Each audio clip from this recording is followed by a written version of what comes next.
GDF soldier killed in Linden accident. The Guyana Defense Force is mourning the death of one of its ranks who died in an accident this morning. He was identified as Wilmot Ward, a 26-year-old soldier of Lot 1608 Central Amelia's Ward, Linden.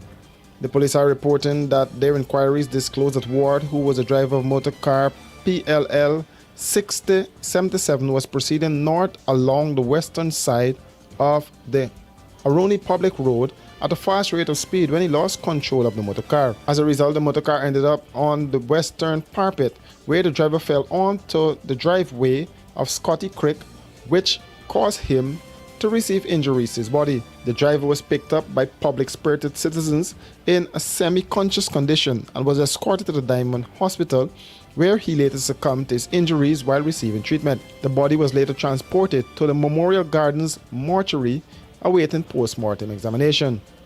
The Guyana Police Force has since launched an investigation surrounding the circumstances of the incident.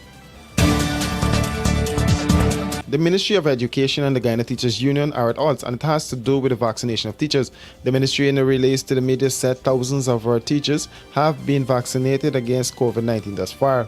The ministry is urging teachers who have not yet taken a vaccine to use this period before the reopening of school to visit the vaccination site and be administered one of the available COVID-19 vaccines. Further, the ministry said teachers who do not wish to be administered any of the vaccines will be required to submit a negative PCR test once a week. This test is to be done at an approved private facility. The ministry also warned that teachers who do not report to duty will be marked absent.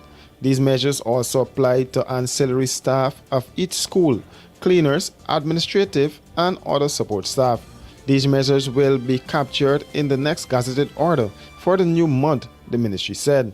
The Ministry of Education said they will provide to all teachers face masks, face shields, sanitizing agents, and spray bottles to assist in ensuring that they are safe upon their return to the classroom. Meanwhile, late last night, the Guyana Teachers Union called for the immediate withdrawal of the statement. According to the union, in light of a recent press release from the Ministry of Education pertaining to teachers' vaccination, the Guyana Teachers Union withdraws with immediate effect its participation from the present assessment of schools and all other planned engagements with the Ministry of Education until this release is retracted. Our teachers were good enough to teach NJSA, CSEC, and CAPE, and Mark NJSA attended workshops and even participate in school preparedness assessments. Our members have called on us to act now in their best interest, the GTU said. We are not opposed to vaccination, but it must be voluntary, the union said. The Ministry of Education will be opening schools on September 6th to face-to-face classes. The ministry said important to this process for the reopening of schools is the vaccination program of pupils 12 years and over. Domestic violence continues to plague our society. To this end, the Ministry of Human Services and Social Security is collaborating with the Ministry of Home Affairs and the Guyana Police Force to launch the COP Squad 2000 training program to help combat this scourge. Speaking of the launching at Ivlery today, Minister of Human Services and Social Security Vidya Prasad said her ministry is taking a significant step since the establishment of the COP Squad 2000. She said this was done after careful consideration that this initiative emerged. In our own country, we have seen domestic violence cause instability in families, disruption of lives, psychological and physical scars, and yes, death.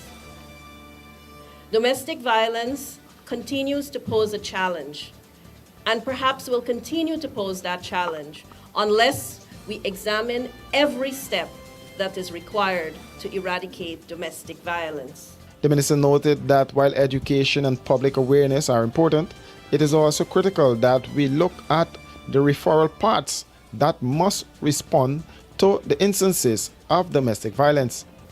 And so I felt, the Ministry of Human Services team felt, that our critical partner was the Guyana Police Force and by extension the Ministry of Home Affairs.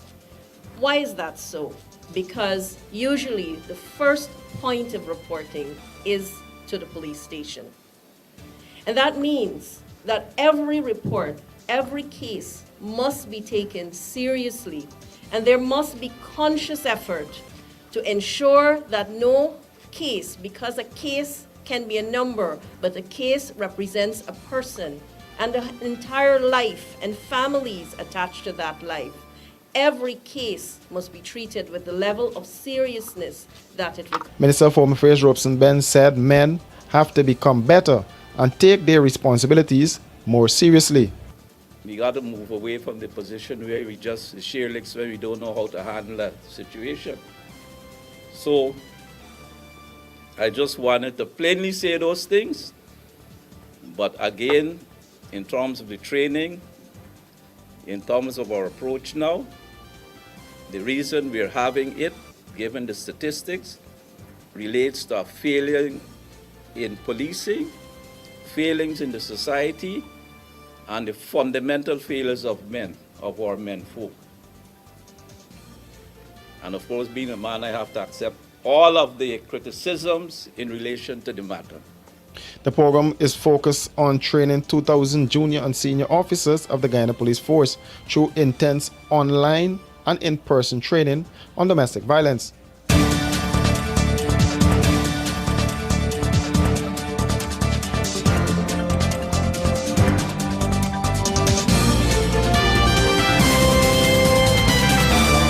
For these and other stories, do visit us at our website at www.rdproductionsgy.com.